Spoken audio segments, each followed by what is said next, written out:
motorista, and welcome na naman sa isang Motorista Adventures na episode. And for this video, we have here the Chery Tiggo 5X Pro Hybrid. So itong Chery Tiggo 5X Pro Hybrid is their latest offering sa Chery nila na lineup, no, sa Tiggo 5X na lineup.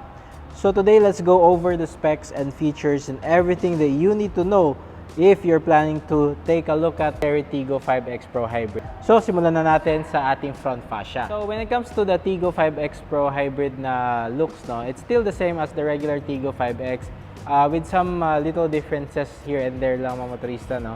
So, as you can see sa kanyang looks, it's very nice looking. Hindi naman siya ganun ka-aggressive yung kanyang looks. So, well-proportioned naman siya, no, yung kanyang front end. And also, I can see here na you have this really nice na signature Chery na logo dito sa harap with all those parang chrome bits. Okay, mayroon siyang parang 3D effect. Ito yung Chery logo natin dito. You have your HD camera sa harap. So yung ating headlights is all LED here. So LED projector, LED high beams din, pero reflector siya na type.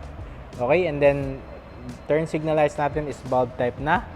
And you have another array here, no, right next, no. I think this is for your park lights. So wala siyang this is for your park lights, and meron din tayong daytime running light right here. So wala siyang fog light essentially, no, si Chery Tiggo 5X Pro Hybrid. Now, difference sa Chery na normal na Tiggo lang in the hybrid is here underneath red strip here dito sa lower bumper natin and silver finish sa ilalim na part, and you also have your parang sensor here. Okay. So yung price pala nito is 1,210,000 dito sa Cagayan de Oro. I'm not so sure sa Manila. I think it will be lower kasi walang freight doon.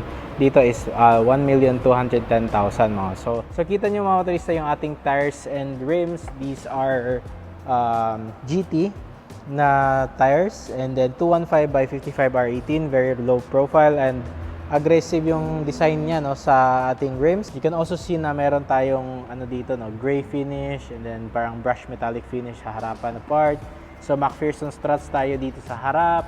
And sa ating side mirror, meron tayong camera on the side for the 360 degree view camera, and you have your turn signal repeaters there.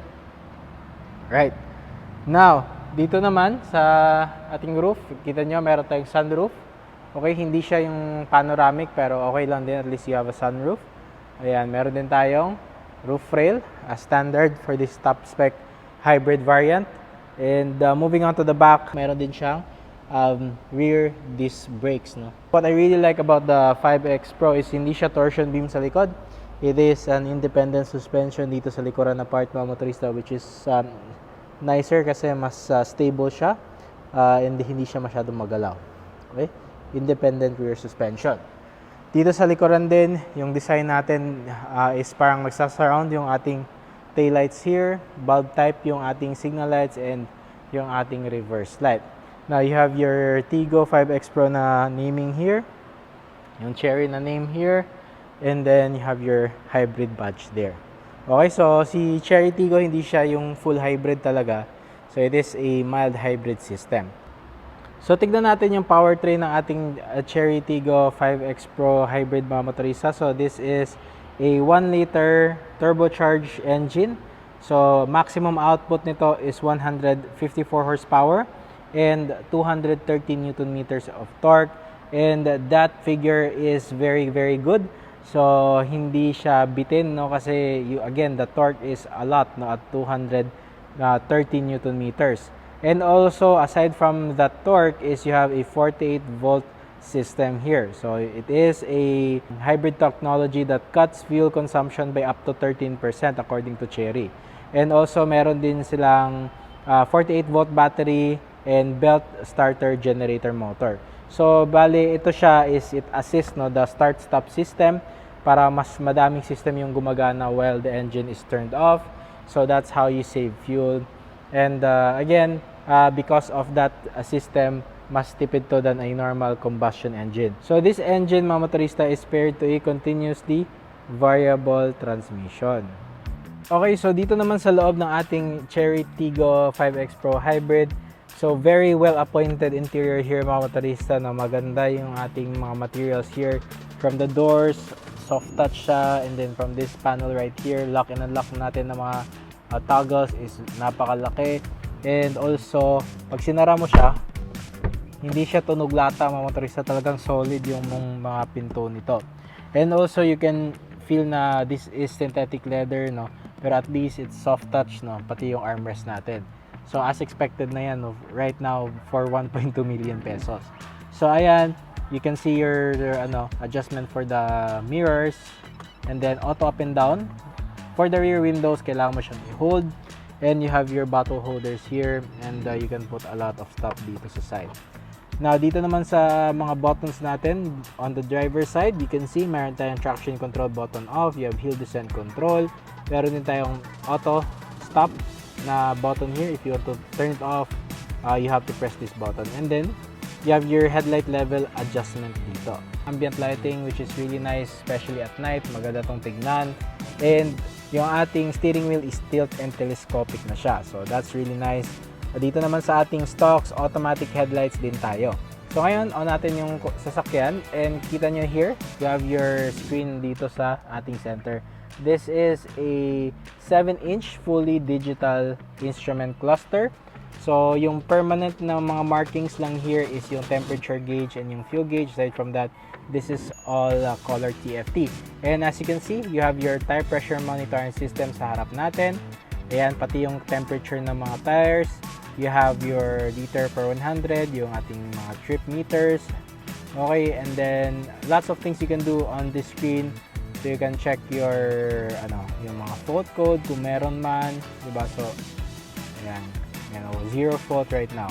Right? And then ito yung ating gear position indicator, malaki, and ito yung ating speedometer right here.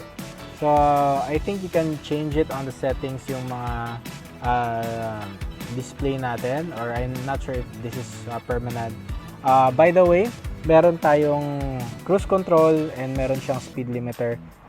Andito siya sa kabilang side. Usually andito sila, di ba? So ito andito sa kabilang side.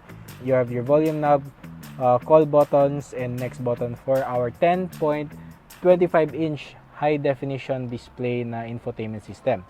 Now what I like from Chery is meron pa din silang Apple CarPlay, Android Auto. Yan. So, you're not missing on anything, and although I think the CarPlay here is wired, hindi siya wireless, pero I think it's still really good na meron silang ganong feature. Kasi again, we are very connected na sa ating phones, and we like to project what's on our phones to the screen in front, and CarPlay is the best, and also Android Auto to do that. Okay, and yung ating speakers dito is we have 6 speakers for the 5X Pro Hybrid. For the non-hybrid, it is 4 speakers. Meron din tayong sunroof here, meron tayong sunglass holder dito sa taas na part, and you have your dome lights also. Okay, vanity mirror natin meron siya, and then kabilang side meron din, which is nice. Dito sa ating dash, halos soft touch pa din lahat, which is nice. And meron tayong red na contrast color here. Yung engine push to start natin is malaki, andito siya sa kabilang side. Meron din tayong rain sensing wipers. Dito sa ilalim na part is ito na part is for your screen. You can toggle or shortcut like the around view monitor. So kung ipipress mo yan, ayan, right. Ayan siya. You can see very high definition and with moving guidelines. And dito sa ilalim na part, you have your aircon controls, and it's meron siyang filter. So yung controls lang dito is hindi siya physical. I would like a physical button, pero dito it is a capacitive touch siya mga motorista, ayan. So hindi talaga siya yung parang button talaga. But depende na sa iyo, depende na din yan mga motorista kung mas pabor kayo dito na system. Dito naman, this is an e-shifter, so park, reverse, neutral, and drive. Meron siyang manual mode.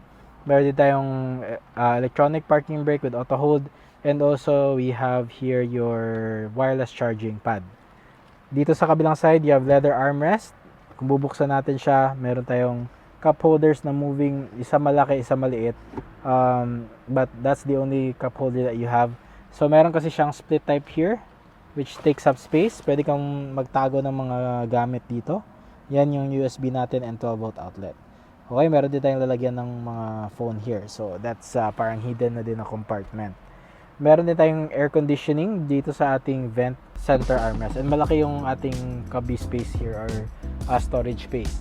Now, damp yung ating compartment and decent naman yung size ng compartment dito sa passenger side. Okay? So, ayan mga motorista, yung ating Chery Tiggo 5X Pro Hybrid dito sa harap. By the way, yung airbag count nito is a 6 airbag system, which is really nice. Alright? So, ayan mga motorista. And just to note, ito yung susi ng ating ayan, ni 5X Pro Hybrid. Lock, unlock, and then you can open your or unlock your tailgate using this button. Okay. So, yes, ngayon naman, let's move on to the back. Let's take a look at what's in store for us sa likod. So, dito sa likod ng ating Chery Tiggo X Pro Hybrid, as you can see, you have your tow room here, which is very good. Knee room is also very good. Meron tayong rear air vents dito and meron din tayong USB port sa ilalim. Okay, meron din tayong speaker grill dito na part. Meron tayong mga bottle holders here. And yeah, very spacious naman dito sa likuran. And hindi siya limited yung ating headroom. Yan, kita nyo naman. Maluwag pa din yung ating headroom here. Right? And then meron tayong armrest. For sure meron tong cup holder. Yan. Alright.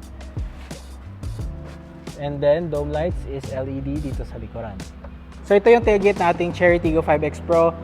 You have your manual tailgate here, hindi siya automatic. And tignan naman natin yung space dito or trunk space niya. Okay, very decent naman yung space. Naka space saver spare tire tayo dito. And you have a fan here. I think this is going to the battery, which is a 48 volt battery siguro. I think this is one of the cooling fans. Okay, so ayan siya mga motorista. And you can also fold the seats, no, for a more flat, no, na load area, no. So mas mahaba yung pwede mong paglagyan ng mga gamit. So sarado natin siya dito sa harap. You also get your reverse camera right here. Opinion, no, it's very good.